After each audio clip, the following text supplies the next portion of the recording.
મારું નામ સર્જનબેન પ્રભુભાઈ પરમાર છે. હું ઝઘડિયા પીએસસીમાં તાલુકો ઝઘડિયા જિલ્લો ભરૂચ નિમોદરા સબસેન્ટરમાં એએનએમ તરીકે ફરજ બજાવું છું અને તમને નમોશ્રી યોજના વિશે સમજણ આપવા માગું છું.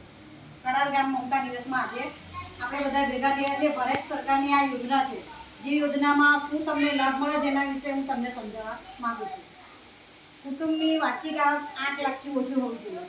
કુટુંબની વાર્ષિક આવક 8 લાખથી ઓછી હોવી જોઈએ. મનરેગા જોબ કાર્ડ ધરાવતી હોવી જોઈએ. કિસાન સન્માન નિધિ અંતર્ગત નોંધાયેલી મહિલા ખેડૂતનું કાર્ડ હોવું જોઈએ તમારી પાસે. પછી ઈશ્રમ કાર્ડ હોવું જોઈએ તમારી પાસે.